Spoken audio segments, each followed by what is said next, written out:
Bienvenidos a La Ventana. Soy Rafael Tirado Rivera y este es mi podcast.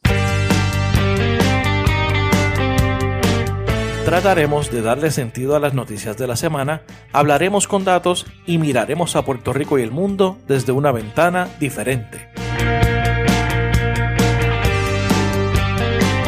Bienvenidos al episodio 4 de La Ventana. Como de costumbre, mi nombre es Rafael Tirado Rivera. Gracias a todos por su sintonía y gracias por la audiencia.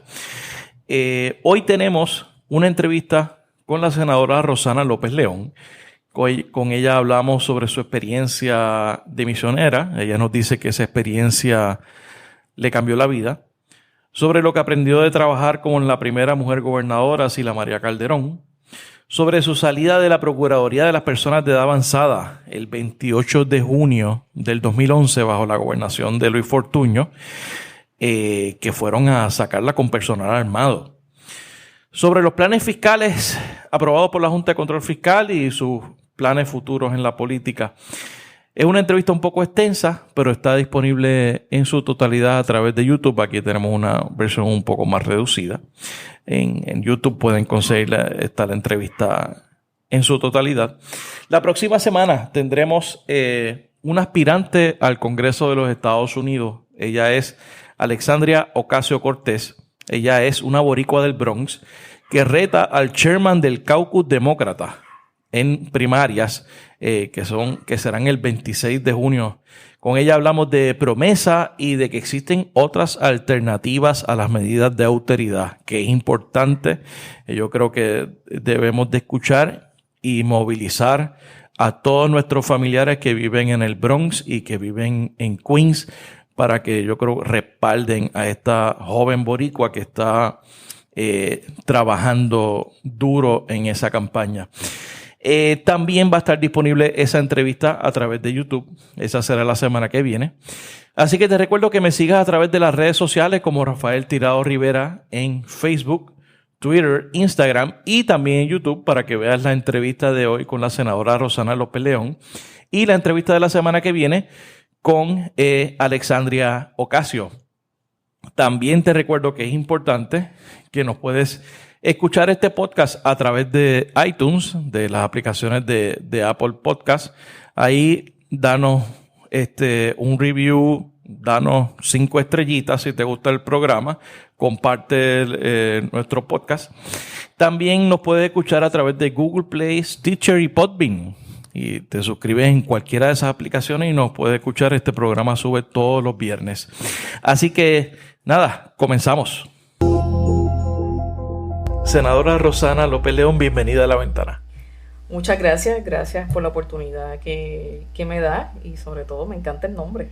De verdad, qué bueno. Que es un nombre de oportunidades y de retos. Yo creo que sí. Que te felicito. Gracias. Senadora, usted es una política diferente. A pesar de que viene del Poder Ejecutivo, no proviene de las estructuras partidistas. Regularmente uno espera que gente que haya militado en los partidos, haya hecho trabajo político desde la juventud. Usted proviene de la academia. Pues mira, no realmente. Okay. Yo trabajé toda mi vida con la población de edad avanzada desde que estaba en la universidad. Fui parte de varias organizaciones estudiantiles sociales dentro de la universidad porque vengo del área de la psicología. Sí. Realmente cuando empiezo a tener mis primeros pasos con respecto a lo que es la justicia social, fue basada en personas de avanzada porque pues también me criaron mis abuelos. Así que en ese sentido empecé ya a tener mis pininos en la Universidad de Puerto Rico. De hecho, fui también reconocida por la Medalla de la Juventud en aquel momento dado por servicio a la comunidad. Y por primera vez la Universidad de Calley establecimos un lema que era haciendo universidad fuera de la universidad, donde hacíamos actividades, hacíamos programas en beneficio de la comunidad de Calley. Pero desde antes de entrar a la universidad, usted estuvo de misionera en República Dominicana. Eso es correcto. Antes de entrar a la universidad tenía una inquietud bien grande de ayudar a la gente, así que Fui parte del primer grupo que salió de mi pueblo, de lo que se llama Obras Misioneras Pontificias. Me estuve adiestrando durante un año y estuve el verano en Santo Domingo por un tiempo, en una de las comunidades más pobres en Manzanillo, Puerto Plata, donde participé con otra cantidad de jóvenes, ayudando a la comunidad en el desarrollo económico, en el desarrollo social, en el desarrollo de la educación. Y luego en varias instancias nos movimos a Haití, también haciendo lo mismo, ayudando en la parte de educación, ayudando en la parte de salubridad, ayudando en la parte del desarrollo de la agricultura, también en esas comunidades. Cuando yo tengo esa experiencia misionera, mi vida cambió por completo. O sea, era antes de ser misionera, después de ser misionera. Y cuando llego a la universidad, que fue el verano antes de entrar a la universidad, pues entonces, movida por esa experiencia misionera, empiezo a hacer otras actividades que fueran en beneficio de la población. Yo quería estudiar medicina en primera instancia. Okay. Así que me muevo a lo que se llamó el cuerpo de voluntarios en aquel momento del Hospital Font en Calley. Creo el cuerpo de voluntarios que hoy es el cuerpo de voluntarios del Hospital de Menonita. Que usted lo fundó. Yo lo fundé. A raíz de que creía que si los estudiantes tenían experiencias durante la universidad podrían enfatizar más en qué es lo que querían hacer como profesionales, y si era verdad que esa era la profesión que quería ejercer. Okay. Así que le dimos la oportunidad a estudiantes universitarios de que fueran parte de todos los programas en el hospital, y entonces rotaban por los diferentes partes del hospital. ¿Y qué es lo que hacían? ¿Qué hacían exactamente? Bueno, yo por lo menos estuve en sala de operaciones, estuve en recovery, estuve en clínicas externas, estuve en admisiones, estuve en laboratorios. O sea que usted estuvo cerca de la medicina. Por 5 años. Fui voluntaria allí, gratuitamente. Todo esto en mis horas libres de estudiante. Además de ser presidenta de la Asociación de Estudiantes de Psicología también en la universidad, que ahí desarrollamos un programa de ejercicio para personas de edad avanzada de la comunidad también. De ahí es que sale el que se me designa para la medalla de la juventud. Okay, esa fue la razón. Por la cantidad de cosas que estaba haciendo en beneficio de los estudiantes. Y también de la comunidad en Calley, pues estudié en la Universidad de Calley. Así que cuando me graduó, automáticamente me cambio a psicología, porque me di cuenta que no era la medicina, que era la psicología lo que me gustaba. ¿Por qué se cambió? Pues mira, ¿Qué fue lo que le llamó la atención? Principalmente cuando empiezo a hablar con la gente en el hospital, cuando empiezo a rotar por los diferentes departamentos, principalmente en el área de recovery, en el área de sala de operaciones, postoperatorio, me di cuenta que lo que más me gustaba era hablar con la gente, ayudarla con sus procesos, con sus transiciones, y principalmente en aquel momento dado, pues las personas de edad avanzada. Y entonces me fascina mucho más la psicología, desde el punto de vista, ¿verdad?, principalmente psicológica social. Y por eso es que me muevo al programa de psicología. Y inmediatamente cuando me graduó, mi primer trabajo fue técnica de actividades de una égida en Calley, que hasta yo llegué a guiar la guagua para la gira de las personas de edad avanzada, pues siempre nada me ha parado, hago de todo. Y pues ahí... luego trabajo en lo que era la oficina para asuntos de la vejez, también, que después fui procuradora de la misma oficina, pero pues la puerta queda del mundo, y ahí me di cuenta que quería hacer más estudios graduados, y entonces me dan una beca en la Universidad de Virginia. Sin embargo, antes de entrar a la Universidad de Virginia a hacer mi maestría, yo era la primera latina puertorriqueña en esa universidad haciendo un programa de maestría en gerontología. Me certifico como ayudante de enfermera en Rochester, New York, y trabajaba cuidando y asistiendo a enfermeras para personas enfermas en sus casas, en el hogar. Y así pues, como vengo de una familia tan grande, mi papá no me podía pagar mis estudios, así que empiezo también a ayudarme económicamente para poder pagar mis estudios. Trabajando como ayudante de enfermera. Como ayudante de enfermera. Ya en Virginia. Estuve en Rochester. Luego en Virginia empiezo mis estudios de maestría.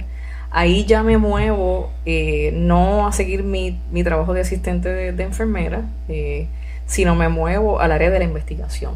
Estando estudiando también yo hacía investigación en el área social. ¿En qué temas investigó? Principalmente todo lo que era latinos, porque como era la primera puertorriqueña en la universidad, en el programa de gerontología, a los profesores les interesaba que mis investigaciones fueran de personas latinas, de personas puertorriqueñas, personas que ellos no tenían mucha investigación, y entonces me muevo a hacer diferentes investigaciones, que de hecho pues pude hacer diferentes artículos con mis profesores en aquel momento dado. Así que cuando termino mis estudios de maestría, como era la primera puertorriqueña con una maestría en gerontología y especializada en programas y servicios para personas avanzadas, el recinto de ciencias médicas me contrata en el programa de gerontología. ¿Y usted estuvo en la academia? ¿Cuántos años estuvo en ciencias médicas? 6 años. 6 años estuve en el recinto de ciencias médicas, bajo el programa de graduado de salud pública, en el programa de gerontología. Ahí desarrollé varias investigaciones, desarrollé varios cursos nuevos de la Escuela de Salud Pública, y se hizo por primera vez el primer directorio de servicios para personas de edad avanzada. Porque estando en la universidad de bachillerato, yo trabajaba también en audiovisual, siempre trabajé, y hice el primer video y documental sobre las personas de edad avanzada en Puerto Rico, así que seguí el mismo eso fue estando en la universidad en Calley. Estando en la universidad en Calley, yo trabajaba como parte de estudio de trabajo en audiovisual, y también hice el primer video para informativo, educativo, documental para personas de edad avanzada. Así que siempre me ha gustado mucho lo que es la tecnología y lo que son los medios visuales, y he seguido esa misma trayectoria a través de toda mi vida. Y eso ayuda, sobre todo en la política, también ayuda. Pues mira, realmente esa visión en aquel momento dado, yo lo que quería era que se visualizara más la vejez, que no se siguiera viendo como un mito la vejez y un estereotipo de que las personas de 60 años o más no son productivos. La mayoría de ellos no son enfermos. La mayoría de ellos trabajan mucho más cuando se jubilan que cuando estaban trabajando. Eso es cierto. Había y hay un culto a la juventud, y se había dejado y se había echado a un lado la etapa de la vejez. Y entonces me dediqué a enaltecer lo que era la vejez, los puntos importantes sobre la vejez, y que se rompieran con los mitos, los estereotipos acerca de las personas de edad avanzada, que iban a ser la mayoría en Puerto Rico. Entonces, yo tuve la oportunidad de visitar recientemente con usted el recinto de ciencias médicas, que ese es como su segundo hogar. Uh-huh. A usted es muy querida allí todavía. Yo creo que usted estaba muy cómoda en la uh-huh. academia. ¿Cómo entonces usted termina trabajando en la Procuraduría de las Personas de Edad Avanzada con la gobernadora Sila Calderón? Pues mira, algunas veces yo me pregunto lo mismo.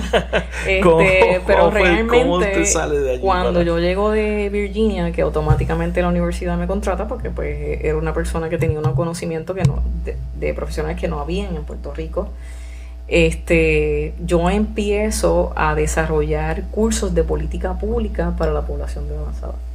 En aquel momento dado es que se somete también, viene el nuevo sistema de salud del gobierno de Puerto Rico en aquel momento dado. O sea, la reforma de Rosselló. La reforma, y fue un choque bien grande, ya que lo que se enseña en la Escuela de Salud Pública era el modelo triunfador, que era la regionalización de la salud. El llamado Arbona, modelo Arbona. Así que se desmanteló en Puerto Rico.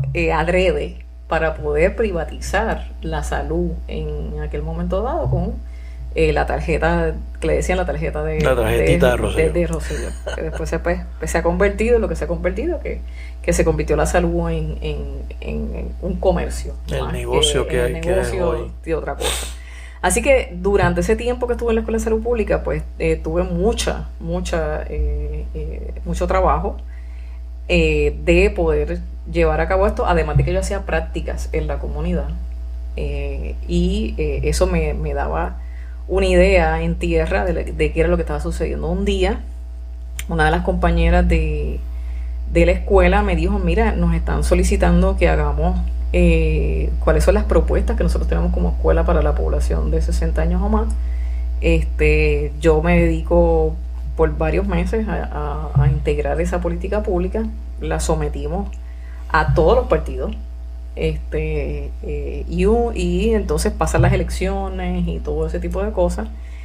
Y un viernes, me acuerdo como hoy, recibo una llamada de Fortaleza. Yo nunca había entrado a Fortaleza, ni a un tour. Había entrado a Fortaleza.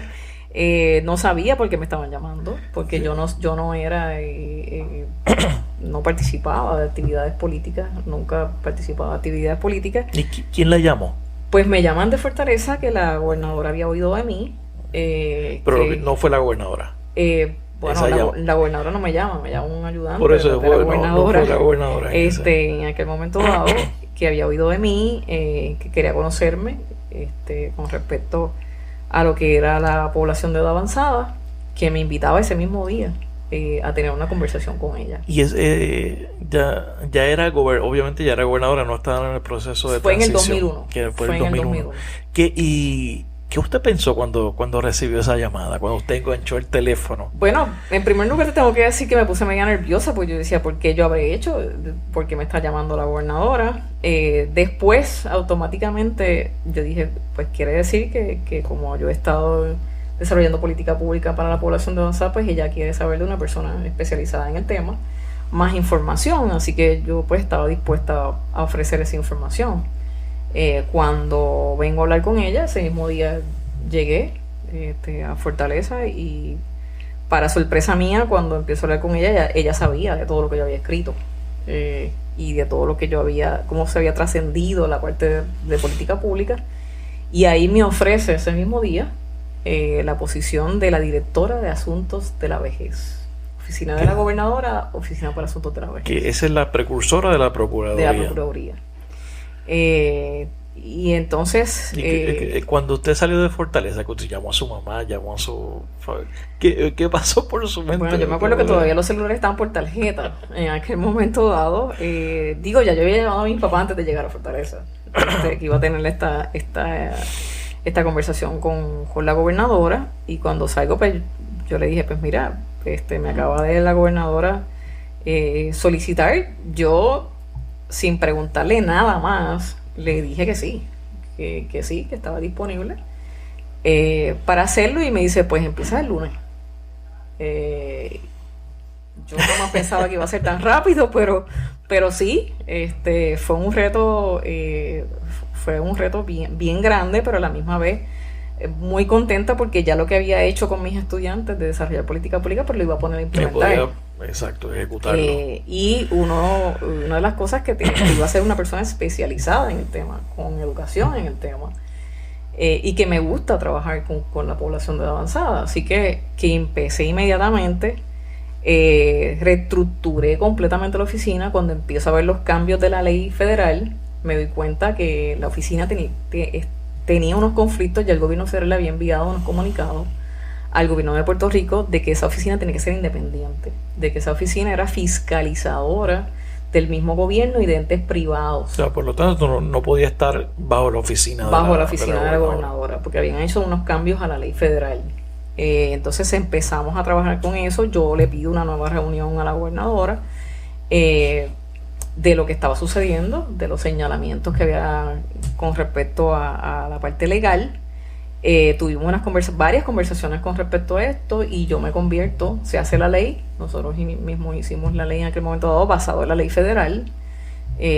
Consultamos con el ente federal también, ellos estaban de acuerdo porque sabían que teníamos unos conflictos con respecto a eso, Y yo entonces paso a ser la primera procuradora de las personas de avanzada en Puerto Rico en el 2004. En 2004 ya se convierte. Ya a finales del cuatrenio de la gobernadora Sila María Calderón. ¿Qué fue lo que más usted aprendió de la gobernadora Calderón, siendo la primera mujer gobernadora electa en la historia de Puerto Rico? Pues mira, en primer lugar, ella rompió estereotipos. Por las experiencias que tuve con ella, por las experiencias que tuve con la legislatura, ella estaba rompiendo un estereotipo de que siempre habían sido hombres, por primera vez una mujer. Ella tuvo que romper muchas barreras de visión. Y fue bien fuerte para ella. Yo sé que fue bien fuerte para ella. Y una de las cosas que para mí, y aprendí muchísimo de ella, era que es una mujer sumamente estructurada, una mujer sumamente organizada, y un detalle que ningún ejecutivo debe perder son los detalles positivos, de empoderamiento y de apoyo. Ella, siempre que nosotros teníamos una reunión con ella, terminábamos con unas palabras de aliento, de pompearnos, como quien dice, como dicen, ¿verdad? Uh-huh. Porque yo me acuerdo que uno de los compañeros en aquel momento decía que muchas veces se sentían solitarios en sus posiciones, porque todo el tiempo los estaban demandando diferentes servicios, demandando servicios, contestando llamadas, contestando a la prensa, y hay momentos en la noche ya que tú dices, Dios mío, le he cumplido a todo el mundo y me siento en la solitud de la noche. Claro. Y algunas veces pues tú te sentías solitario luego de haber cumplido con todas las misiones, y ella pues ayudaba en ese proceso. Yo creo que aprendí mucho de esa estructura. Eso de ella se dice que es muy exigente, pero nunca había escuchado esa parte de del tipo de liderato de ella, de ese refuerzo positivo de su equipo de trabajo. Yo nunca lo vi más. Yo estuve en 3 administraciones, nunca más lo vi. Nunca más lo vi. Era una persona que trabajaba por su plan estratégico. Ella le daba seguimiento, como una persona sumamente estructurada. Había un plan, de verdad. Había un plan. Y si tú llegas a ver el plan del siglo XXI, que era como se llamaba, yo creo que ha sido el plan de gobierno más riguroso, en primer lugar, pero con muchos retos y muchas metas. Yo creo que sumamente arriesgado en aquel momento dado, y ella lo sometió y cumplió la mayoría de ese programa de gobierno. Y eso era parte de nuestras reuniones constantes, porque había una comunicación directa con cada uno de nosotros, aún con la cantidad de agencias que habían, directa de ella con nosotros. Y tú podías recibir, incluso si salía algo en el periódico de una noticia positiva que tú habías hecho como jefe de agencia o habías llevado una acción positiva, a ti te podía llegar a tus manos el recorte del periódico firmado por ella, con una nota, indicándole una nota en el mismo periódico, muy buen trabajo. Interesante eso. Y esos son detalles positivos, además de ese refuerzo positivo que teníamos cada tres meses que nos reuníamos. Teníamos que preparar informes antes de llegar a esa reunión, los cuales ella se leía y nos preguntaba en las reuniones. Era bien, yo recuerdo, era bien detallado. La primera vez que yo trabajé en una campaña de la gobernación fue la de la gobernadora Calderón. Yo estaba obviamente como un intern en el área de research, y los briefs que se preparaban eran bien detallados, y ella lo leía todo. O sea, es una mente. Yo lo leo todo. Eso es algo de lo cual lo heredó de ahí. Lo heredé, y siempre fue así. O sea, yo lo leo todo, no solamente ahora, desde que era procuradora, yo siempre lo leí todo, pues por mi experiencia y por mi educación en el área administrativa. Adopté muchas cosas de ella, porque no es lo mismo la teoría que la acción, y ella tenía una experiencia administrativa en el gobierno bastante en ese momento, y en la empresa privada también. Así que fue bien interesante. A mí nunca me preocupó su rigurosidad, porque después que tú cumplieras con tu trabajo y tus funciones, hay algo bien importante en todo esto, y era que te escuchaba tu punto. No era yo lo sé todo, sino que también tú estás aquí porque tú tienes un expertise y tú tienes que aportar aquí. Que había un espacio Y el grupo ejecutivo de gabinete nos conocíamos y compartíamos completamente los trabajos de forma que se integraran y no se duplicaran esfuerzos. Eso era bien importante, bien importante. Todavía al día de hoy muchos nos hablamos y compartimos muchas de las cosas porque se desarrolló ese bonding entre nosotros. De hecho, de ese gabinete nunca tuviste una situación de fraude o de malversación o de nada. O sea, fue un gabinete sumamente reconocido. Víctor Rivera, César Miranda, César Rey, Víctor, también en corrección, en educación, probablemente el último gran gabinete. En salud tenemos a Rullán. O sea, había un gabinete de mucha experiencia. No es lo que vemos en otras administraciones, incluso en esta, que es demasiada gente que no tiene experiencia. Y eso es un problema. No, en ese gabinete había de todo, había un balance. Y ese balance creaba la inteligencia completa. Así que eso lo aprendí grandemente y estuve en la Procuraduría por 11 años. Así que la Procuraduría dejó de ser de una oficinita a convertirla en una de las oficinas más importantes de Puerto Rico, no siendo un departamento, donde se manejaba. Yo empecé con $10 millones y a través de la ejecutiva que hicimos allí terminamos con casi $38 millones. Wow. En la Procuraduría. Y no solamente eso, y la gente recuerda todavía su trabajo a estas alturas. Después usted ya son 6-7 años fuera de la Procuraduría. Usted sale en el 2011. 28 de junio a las 11:20 de la mañana. Bajo la gobernación de Luis Fortuño. ¿Cómo fue ese proceso? Yo sé que fueron unos meses bien duros, un año casi, de lucha entre Fortaleza y su oficina. ¿Cómo fue ese proceso? Bueno, en primer lugar, yo empecé a participar de las reuniones, tratando de ponerme a disposición del trabajo que estaba llevando a cabo. De hecho, anteriormente a eso, yo había tenido otra administración, que era del gobernador Aníbal Acevedo Vilá. Claro, pero esta es la primera de un partido contrario. Y durante ese proceso, pues ya yo venía con la trayectoria de que yo había demandado al gobierno anteriormente, cuando hubo el paro del gobierno. En el 2006. En el 2006, así que luego cuando viene Fortuño, yo me pongo de la disposición. Mi función era defender a la población de avanzada, poner a disposición mis conocimientos y mi experiencia. Automáticamente se me cerraron las puertas, me sacaron de los consejos, me sacaron pues porque no querían integrarme a ese proceso de política pública.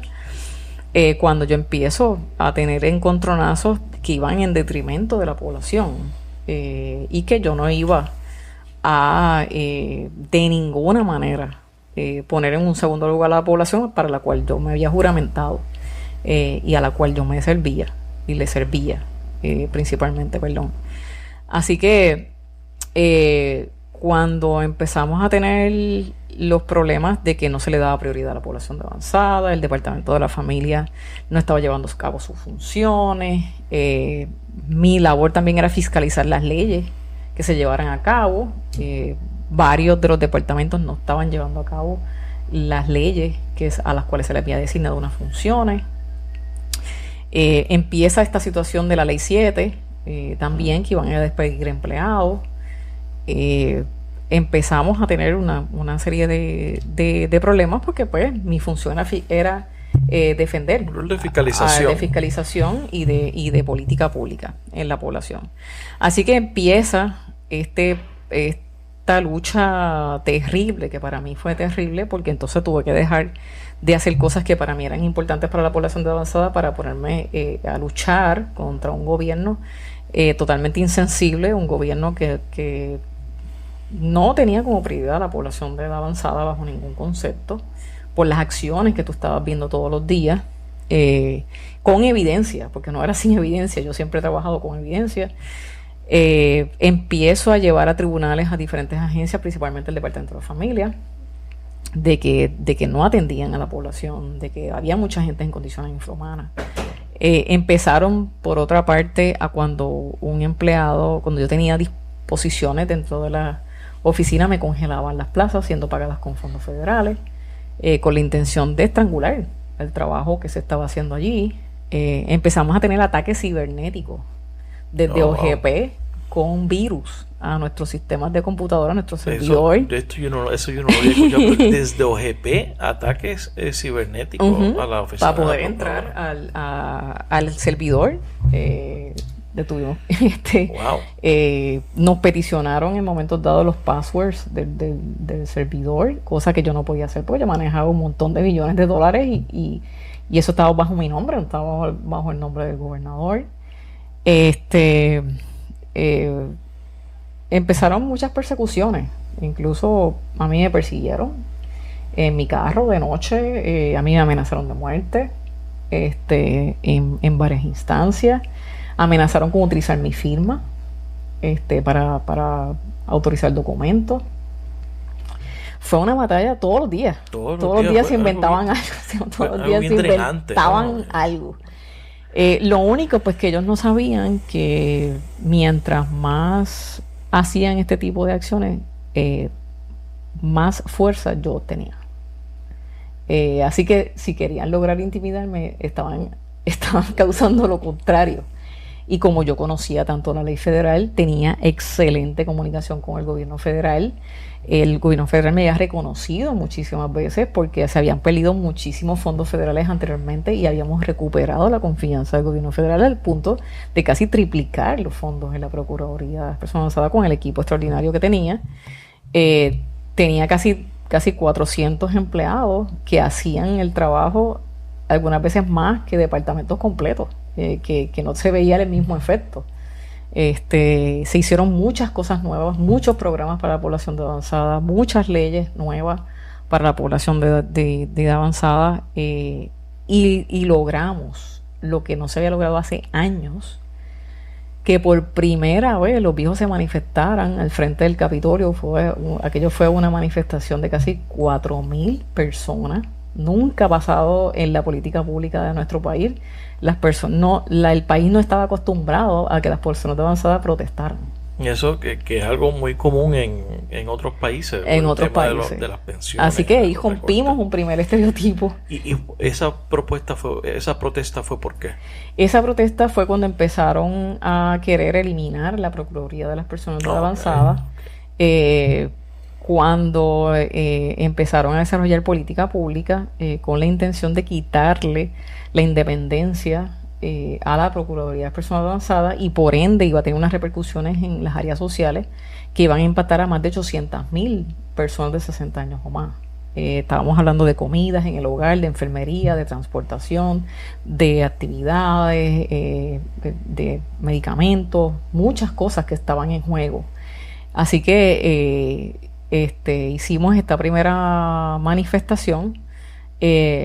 Luego de eso tuvimos la nefasta Ley 7, cuando de casi 400 empleados que yo tenía allí, yo recibo unas cartas de cesantear de casi 320 personas. Limpiaron la oficina. Limpiaron completamente la oficina, pero eso no era lo peor. Lo peor era no solamente insensiblemente a unos empleados, sino que tú echabas por un hoyo, por la borda, casi 38 millones de dólares. No se había consultado el gobierno federal, no se había hecho un plan nuevo, no se había hecho nada, no se había ni comunicado con el gobierno federal por tener una deferencia. Todo eso nosotros sacamos a la luz pública porque nosotros tenemos comunicación directa con el gobierno federal todos los días. El Fortaleza desconocía y desconoce hoy todavía la ley federal hacia la población de edad avanzada. Así que yo dije que no las iba a firmar, punto, porque eso iba a poner en juego la vida de muchas personas de edad avanzada, y de allí fue que salió el titular rebelde, la procuradora de las personas de edad avanzada. En aquel momento estaba yo en la ventana de la oficina mirando hacia la calle cuando llega a las 11:28 de la mañana, el 28 de junio llegan carros blindados con policías, entonces se estacionan en la parte del otro lado de la acera y yo veo que empiezan a correr hacia el edificio donde yo estaba con armas en las manos. Yo dije, esto es para mí. Con armas en las manos, ellos entraron. Sí, ellos entraron, llegaron como 5 o 6 carros blindados, escoltados en aquel entonces por policía del municipio de San Juan, en aquel momento el alcalde de Santini, y yo los reconozco porque tenían un uniforme verde, no sé si te acuerdas, sí, en aquel momento dado, y los reconocí con policía también estatal, o sea, venían escoltados completamente desde Fortaleza, que habían sido mandados desde Fortaleza. Automáticamente yo doy instrucciones de que nadie puede entrar, violaron todos los códigos de seguridad abajo en el edificio, entraron sin permiso al edificio, sin ningún tipo de protocolo, irrumpieron en las oficinas, amenazaron gente, había personas de avanzada en ese momento en la Procuraduría. Yo no salgo porque obviamente como voy a salir yo no tenía armas, ellos estaban con armas, me estaban indicando dentro de la oficina que había gente con armas en el estacionamiento, había gente con armas en los pasillos. Muchas personas avanzadas se pusieron muy nerviosos, los empleados se pusieron muy nerviosos. Imagínate. Yo tuve que llamar a los abogados porque yo no sabía si corría riesgo la vida de mis empleados, de las personas avanzadas que estaban allí. Se formó un caos, ciertamente. Ocuparon con armas. Fueron eso no fue en las calles de Managua ni en Caracas. No, eso fue aquí. Eso fue aquí. Y cuando llegaron al counter de la recepcionista, dijeron que querían hablar conmigo. Entonces, ¿cómo tú quieres hablar con alguien si tú vienes con armas? Yo no estoy entendiendo el mensaje, ¿verdad? Y pues toda la historia que todo Puerto Rico conoce. Ellos querían irrumpir ese día sin ninguna autoridad del gobierno federal para tener los passwords y todo. Yo dije, no, aquí se hacen las cosas como se tienen que hacer. Aquí tiene que haber una transición. Aquí ustedes tienen que firmar unos documentos que nos liberan a nosotros de unas responsabilidades fiscales, de unas responsabilidades legales. Ustedes vengan mañana y yo les voy a hacer la transición en tiempo récord como se debe hacer. Yo no me estoy negando, pero yo no voy a poner en riesgo la población que por tantos años he defendido y una responsabilidad vicaria en ley que yo tenía, porque yo era la que firmaba los planes, claro. Yo era la que firmaba las cuentas y todo este tipo de cosas. Y los esperé al otro día. No llegaron a la hora que indicaron que iban a llegar, llegaron por la tarde para variar. Y cuando empezamos la reunión, ellos se le peticionó que firmaran unos release de todo lo que ellos iban a obtener. En principio no la querían firmar, pero luego cuando entró la prensa la tuvieron que firmar, no tuvieron otra, porque yo dejé que la prensa entrara en el proceso de la transición. Y la prensa llegó el día que llegaron con armas también. Y sí, claro, eso la gente lo vio. Y yo nunca lo olvidaré tampoco. Así que ese día culminó mi función como procuradora el 28 de junio a las 11:28 de la mañana fue que entraron, y al otro día el 29 a las 2 de la tarde que empecé la transición y salí como a las 5 de la tarde. Pudo hacer la transición. Se tenía que hacer la transición y yo no cedí bajo ninguna circunstancia. Eso es lo que la prepara a usted, yo creo, para entrar al campo de la política, que es un campo tan difícil. Usted corre en el 2012. ¿Cómo fue que usted llegó a la determinación de que esto es lo que voy a hacer? Voy a aspirar al Senado. Quiero seguir esa experiencia también sirve para asustar a cualquiera. Dice, o no vuelvo al servicio público o decido aspirar a un puesto electivo. ¿Qué fue lo que pasó por su mente cuando usted dijo que pues voy a correr para el Senado? Pues mire, en primera instancia fue sumamente difícil. Yo llevaba 11 años en una agencia, yo vivía día a día vivía, que era el amor que siempre he vivido por la población de 60 años o más. Esa oficina se transformó por completo, se puso en la mira a la población de 60 años o más. Fueron años de mucho trabajo. En primer lugar, pues busqué mi espacio para pensar qué quería hacer, cómo lo quería hacer.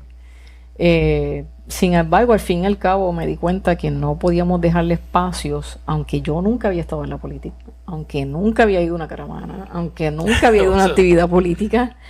Yo sentí que lo que se vislumbraba por parte de ese gobierno era una total insensibilidad, una total desvinculación de la población de edad avanzada, que es lo mismo que estamos viendo hoy.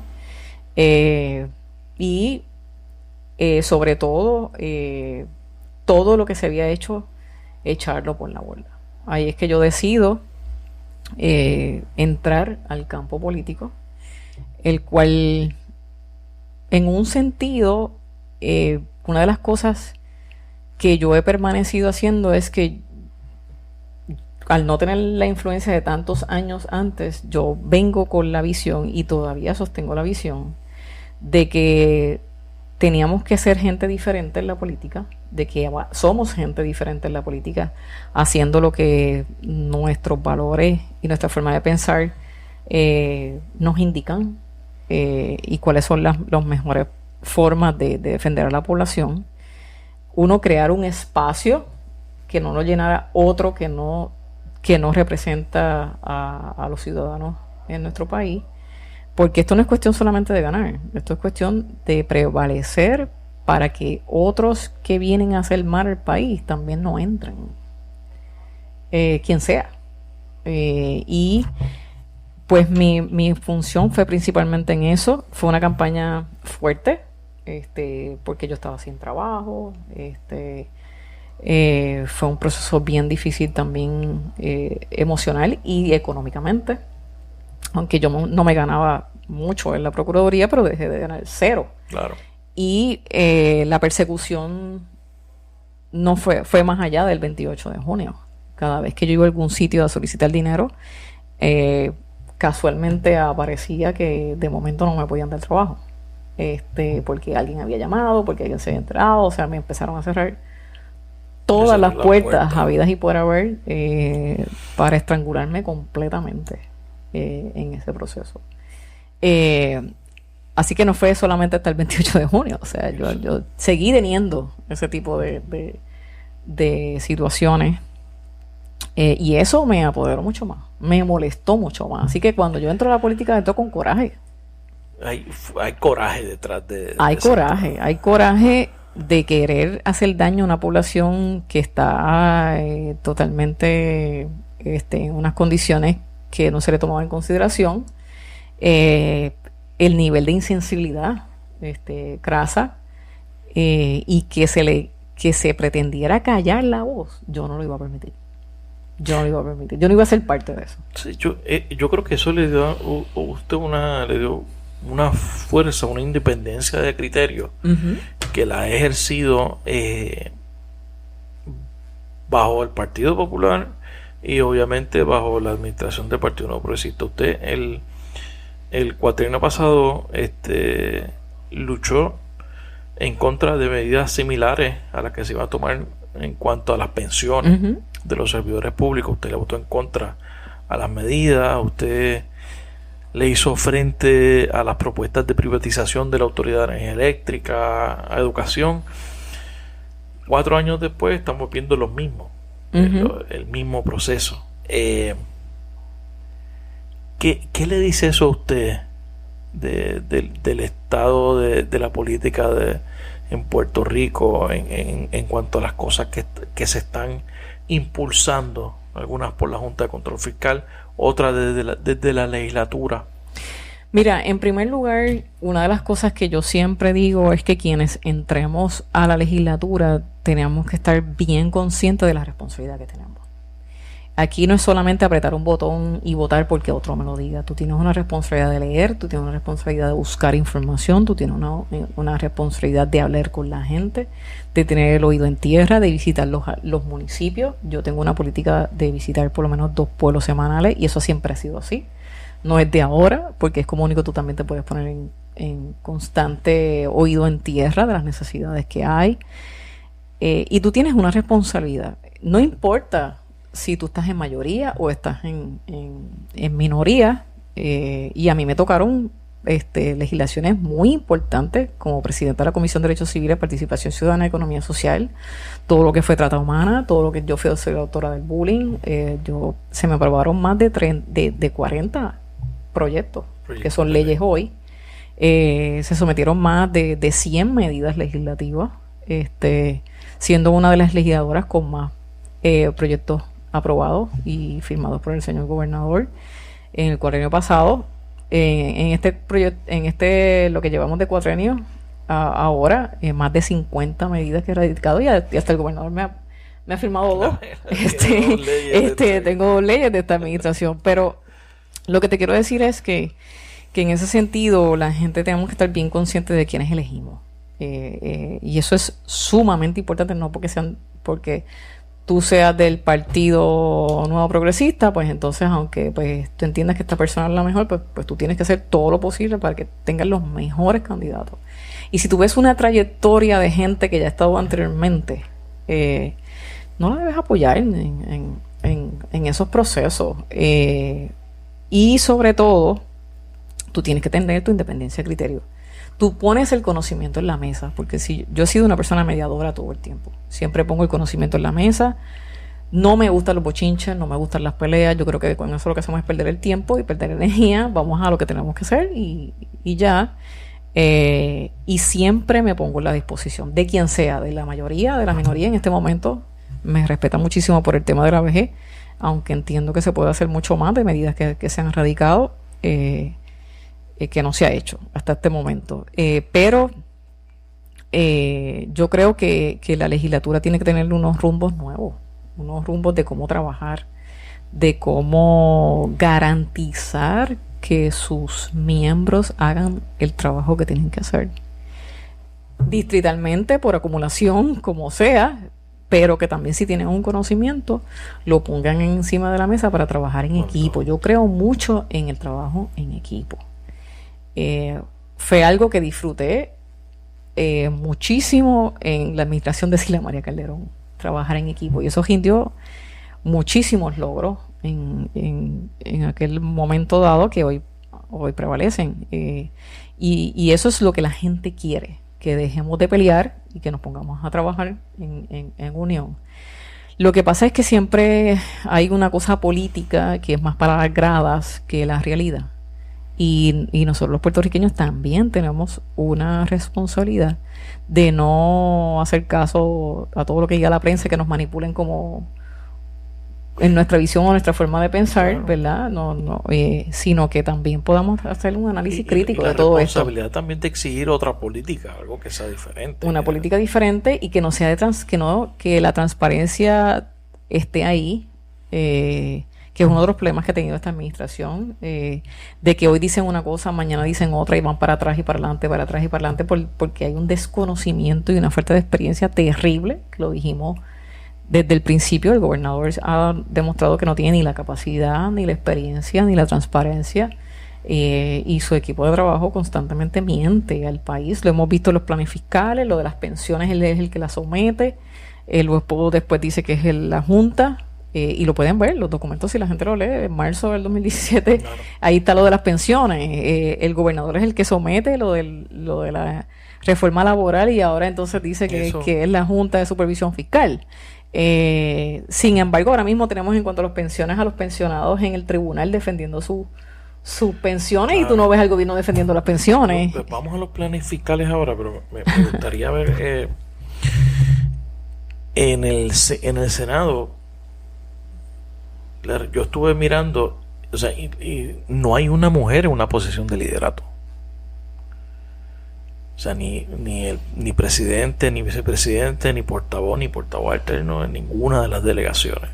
Obviamente hay dos legisladores independientes, está la delegación del PIB, que es el senador del MAU. El Senado es una especie de boys club. Mira, yo creo que como te dije anteriormente, la gobernadora rompió parte de los estereotipos. No todo. No todo. Prevalece en muchísimas instancias el machismo. Eso no es nada nuevo. ¿Y cómo usted lo maneja? Bueno, yo lleno mi espacio y no permito que nadie me lo llene. En primer lugar, yo tengo que aportar. Yo tengo y hago saber que yo puedo aportar constantemente. Y hago mis funciones, mi trabajo. No exijo nada que no me haya exigido yo misma.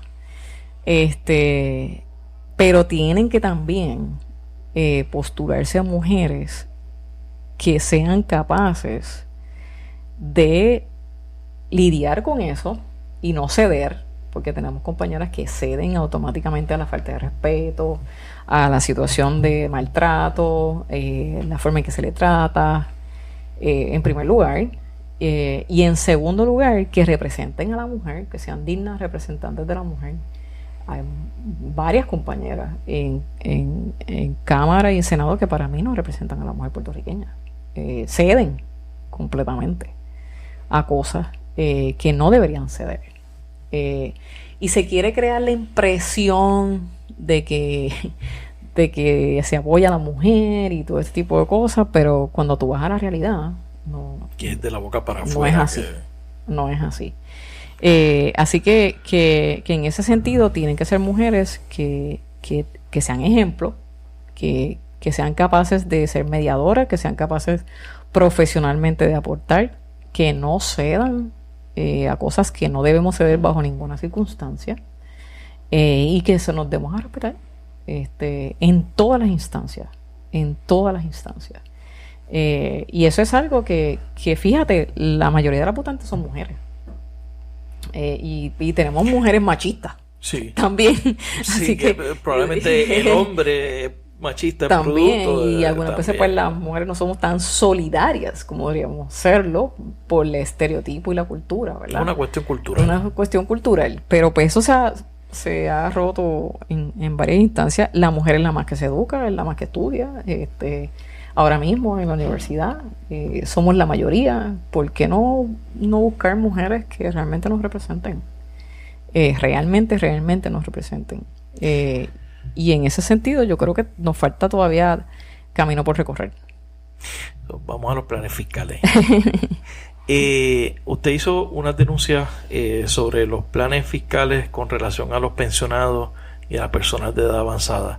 ¿Cómo quedan ellos con la aprobación de este plan fiscal? Bueno, en primer lugar, yo hice mi asignación y evalué y vi todos los estudios que se han hecho con respecto a pensionados en este país desde el 2003, que fue el primer estudio que se hizo por la Comisión Permanente de Retiro. Así que el gobierno, lo que te quiero traer con ese punto es que el gobierno tiene esos estudios, conoce ya cómo venía ya la situación económica de los pensionados, qué reciben, qué no reciben y si están bajo el nivel de pobreza o no. Ya nosotros empezamos a ver ese tipo de cosas en el 2003. Y sin estudio, luego de María, peor todavía. Yo creo que es obvio lo que está pasando en la población. Peor todavía.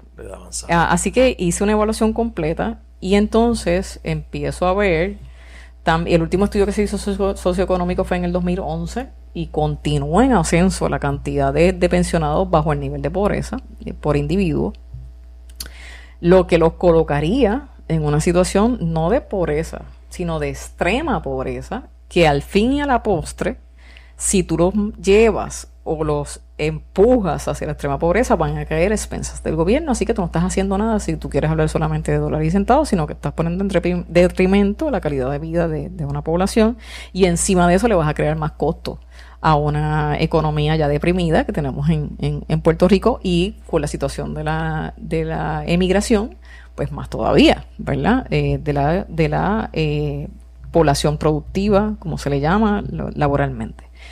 Así que cuando tú ves el plan fiscal del gobernador, el que él con todo su legislativa celebró en el Jardín Hundido de Fortaleza, Por ahí es donde tú ves en primera instancia el plan de los pensionados, que son 600 millones menos en los beneficios a los pensionados, ya está ahí en ese plan. En el primer plan era una reducción de 6% en las pensiones. No, siempre fue un 10%. Siempre fue un 10%. Los 600 millones está desde el marzo del 2017. Okay. Lo que pasa es que ponen un juego de palabras y de porcientos que no te dejan ver la realidad de lo que está ahí. Cuando ya tú ves un memorando de entendimiento de la Junta de Supervisión Fiscal de agosto, tú te das cuenta que era lo que habían puesto en el informe de marzo el gobernador, el cual celebró y el cual estuvo de acuerdo con ello.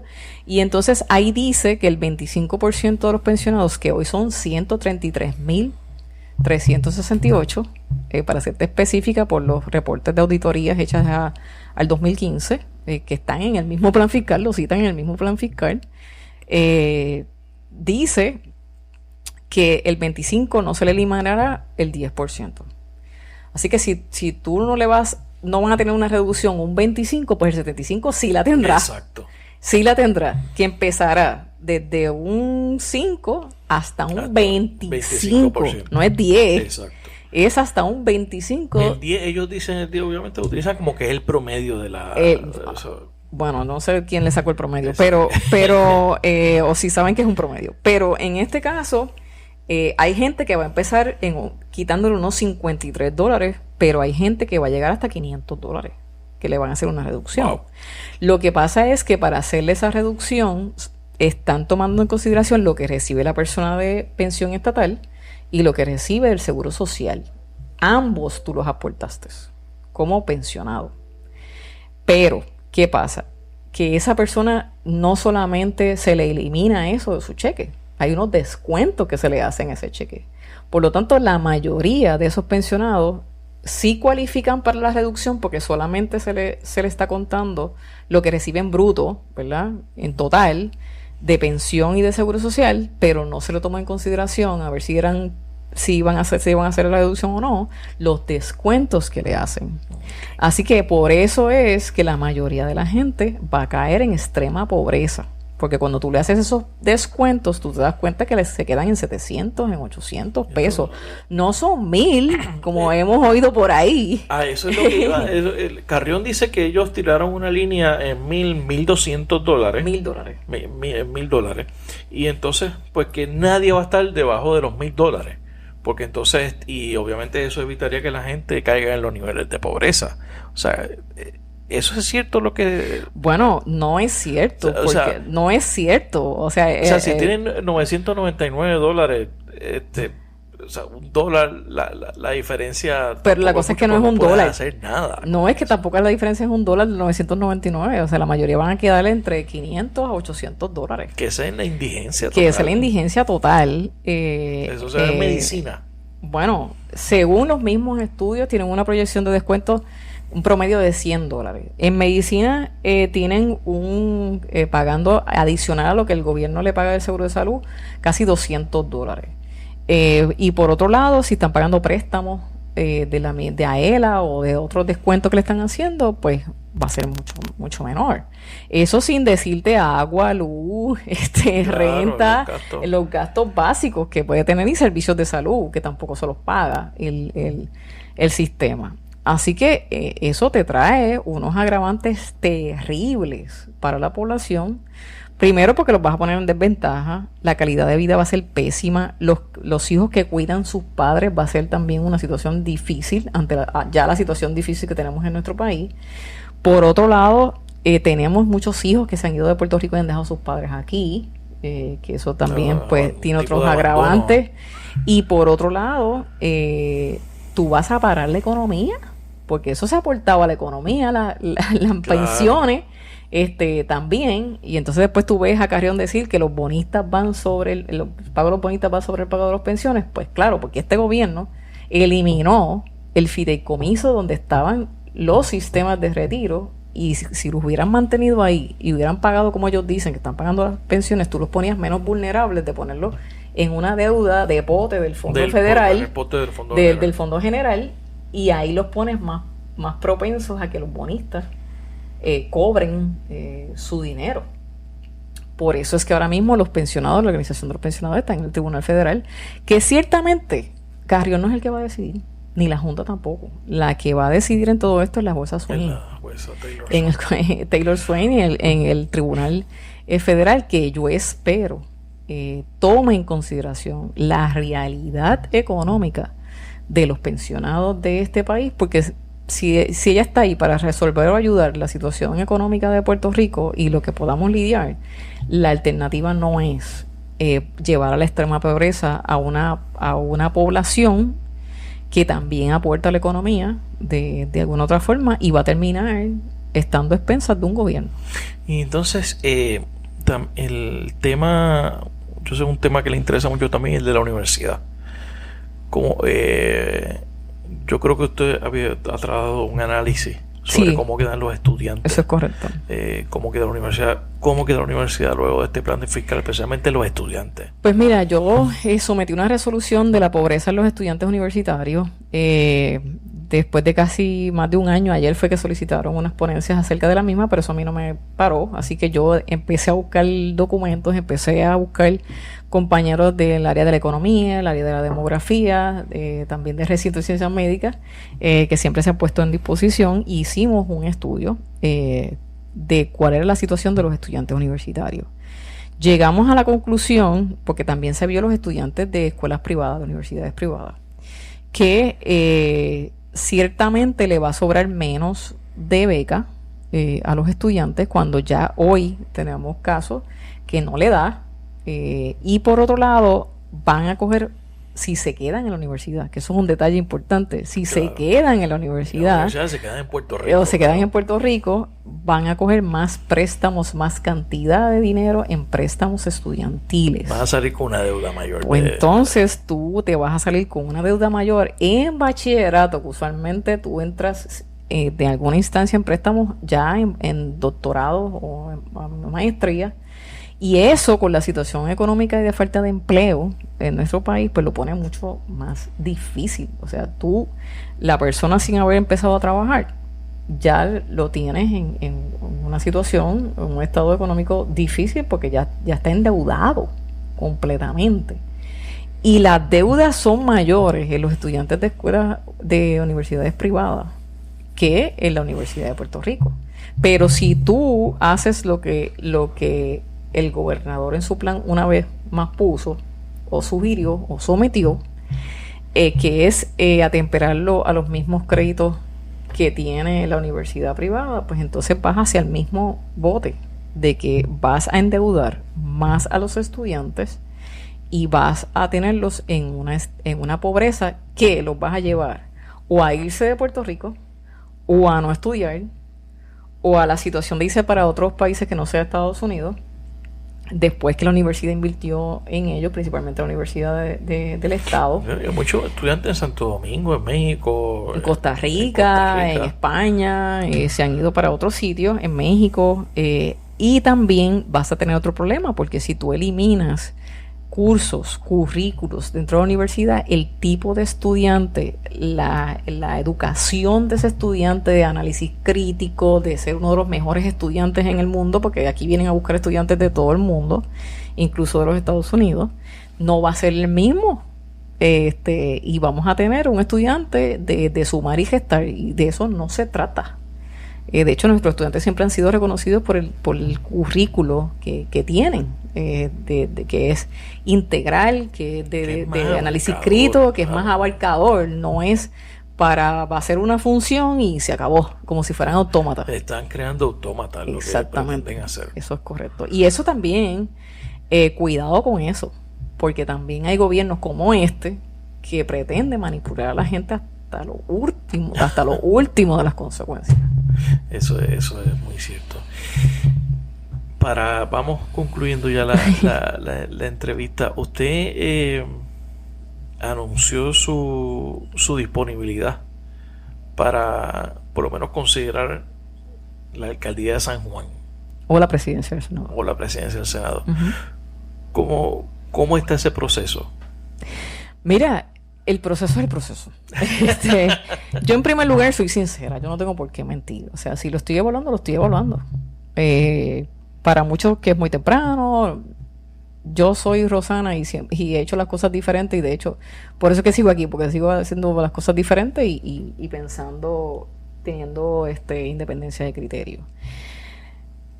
Puerto Rico es antes de María y después de María. Yo creo que la experiencia que yo tuve de visitar casi 26 pueblos después del huracán María me hizo más consciente de tener más fuerzas y evaluar dónde mejor yo podría hacer cambios o ayudar a hacer cambios para beneficio de mi país. Y yo creo que en primer lugar pensaba en la evaluación de la presidencia del Senado, porque yo creo que podemos hacer primero buscar unos candidatos que estén disponibles a aportar, que tengan unos conocimientos en diferentes áreas, que sean probados y que puedan tener unas experiencias diversas para poder aportar un equipo de trabajo y que sean acordes con lo que es el Partido Popular Democrático, que es la justicia social, que fue lo que me llevó a mí a ser hoy candidata bajo el Partido Popular Democrático y orgullosamente lo digo.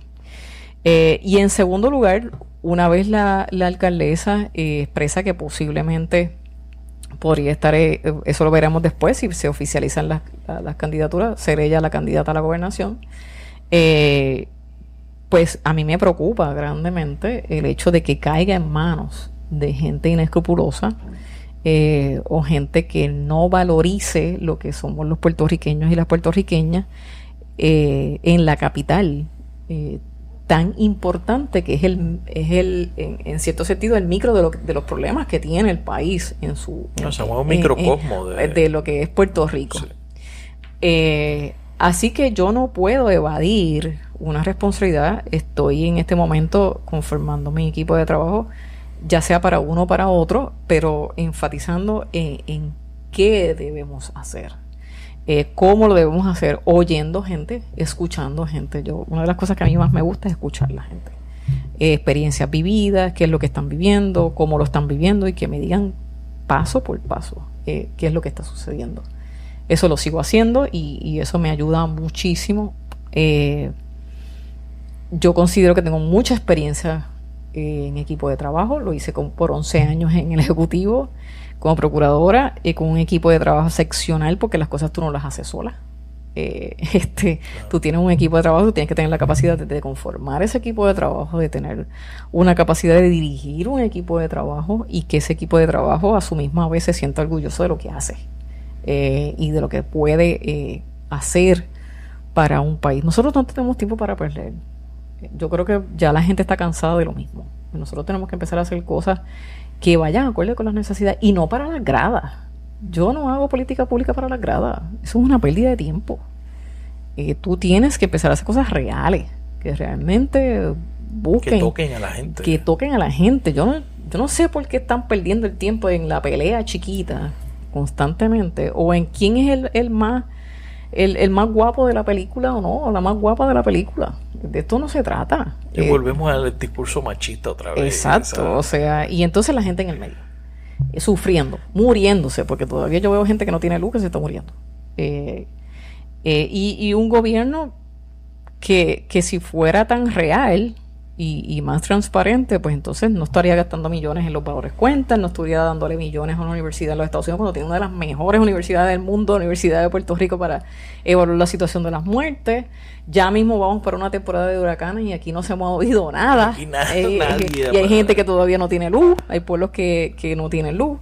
La gente quiere ver luz al final del camino y quiere ver gente que tenga su análisis propio, su independencia de criterio, pero sepa trabajar en equipo y pueda tener unos resultados por la experiencia. Senadora Rosana López León, gracias por estar en la ventana. No, gracias a ti, gracias por la oportunidad de hacerme sentir que muchas veces estas conversaciones son importantes para uno recordar la responsabilidad y las funciones que uno tiene que hacer, que no es otra cosa que la huella. Lo físico se queda, lo material se queda. Correcto. Las huellas son las que se quedan. Y eso es lo que estoy tratando de hacer con este tipo de entrevistas, hacerlo un poco más profundo, personal, porque a veces a través de un tweet, a través de un Facebook, no conocemos muy bien a la gente. Uno la conoce hablando y conversando. Yo creo que eso es el espacio que estoy tratando de pues muy bien, yo creo que es importante. Nosotros también lo necesitamos.